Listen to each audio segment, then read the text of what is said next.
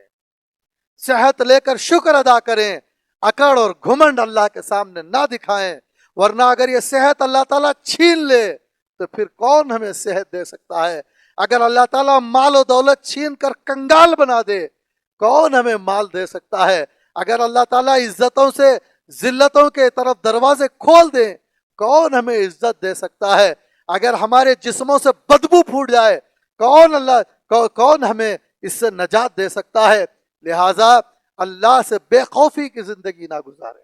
الہاکم التکاثر حتی زرتم المقابر. تم بے خوف ہو گئے ہو، تم کو بے خوف نہیں ہونا چاہیے.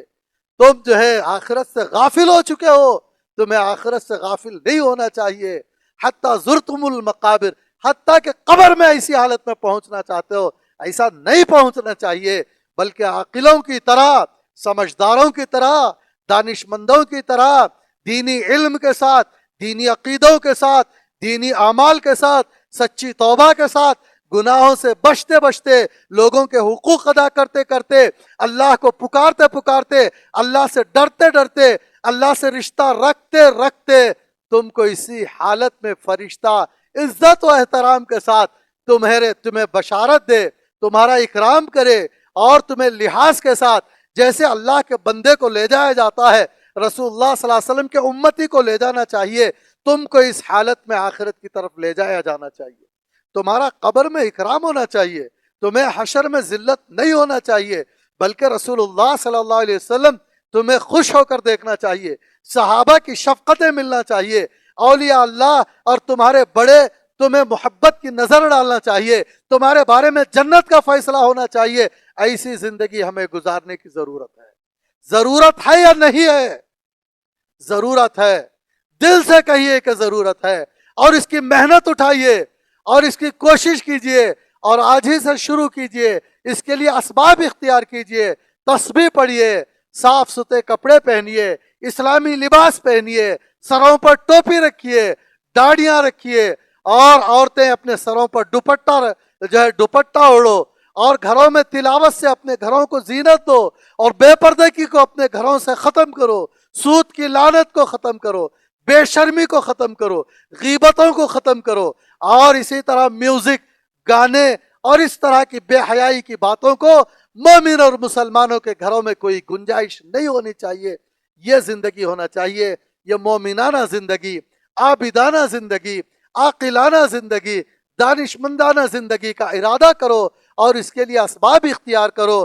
مدارس کو جاؤ، خانخواہوں میں جاؤ، کچھ وقت مدرسوں میں رہ کر قرآن کریم کو ٹھیک کرو، مسائل کو ٹھیک کرو، اور بزرگان دین کی خدمت میں خانقاہوں میں پہنچو. جو محقق صوفیہ ہے، پیٹ پالو صوفیہ نہیں، غیر محقق صوفیہ نہیں، جاہل صوفیہ نہیں، نمازیں چھوڑنے والے صوفیہ نہیں، عورتوں کے ساتھ بے پردگی میں بیٹھنے والے اور بے پردگی کے ساتھ بیعت کرنے والے، آخرت سے خود ہی غافل ایسے صوفیہ نہیں، بلکہ محقق صوفیہ، علمی صوفیہ، جن کے چہروں کو دیکھو تو خدا یاد آ جائے. وہ بے پردگی میں مبتلا نہیں ہے، وہ جہالت میں مبتلا نہیں ہے، ان کا دن غفلت سے نہیں گزرتا ہے، علمی کاموں میں گزرتا ہے، اور ان کی رات سو کر نہیں گزرتی ہے، اللہ سے اپنے دن کے کاموں کو قبول کرانے میں گزرتی ہے. ایسے صوفیہ کی خدمت میں پہنچنے کا موقع ملے تو پہنچو، ایک دو دن گزارنے کا موقع ملے تو جو ہے اس موقع کو غنیمت جانو. اللہ تعالیٰ سے دعا کرتا ہوں کہ اللہ تعالیٰ ہمیں توفیقات سے بھرپور مالا مال فرمائے. وآخر دعوانا الحمد للہ. اللہم صلی علی محمد وعلی آل سیدنا محمد وبارک وسلم. ربنا لا تزغ قلوبنا بعد اذ هديتنا وهب لنا من لدنك رحمة انك انت الوهاب. ربنا لا تؤاخذنا ان نسينا واخطأنا. ربنا ولا تحمل علينا إصرا كما حملته على الذين من قبلنا. ربنا ولا تحملنا ما لا طاقة لنا به واعف عنا واغفر لنا وارحمنا أنت مولانا فانصرنا على القوم الكافرين. اللهم أرنا الحق حقا وارزقنا اتباعه وَأَرِنَا الْبَاطِلَ بَاطِلًا وَارْزُقْنَا اجْتِنَابَهُ. رَبَّنَا هَبْ لَنَا مِنْ أَزْوَاجِنَا وَذُرِّيَّاتِنَا قُرَّةَ أَعْيُنٍ وَاجْعَلْنَا لِلْمُتَّقِينَ إِمَامًا. رَبَّنَا تَقَبَّلْ مِنَّا إِنَّكَ أَنْتَ السَّمِيعُ الْعَلِيمُ وَتُبْ عَلَيْنَا إِنَّكَ أَنْتَ التَّوَّابُ الرَّحِيمُ. سبحان ربك رب العزة عما يصفون وسلام على المرسلين والحمد لله رب العالمين.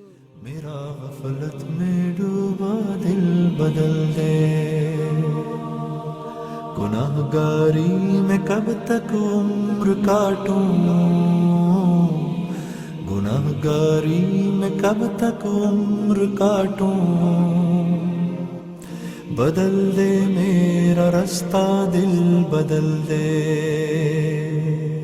سنوں میں نام تیرا دھڑکنوں میں، سنوں میں نام تیرا دھڑکنوں میں. مزہ آ جائے مولا دل بدل دے.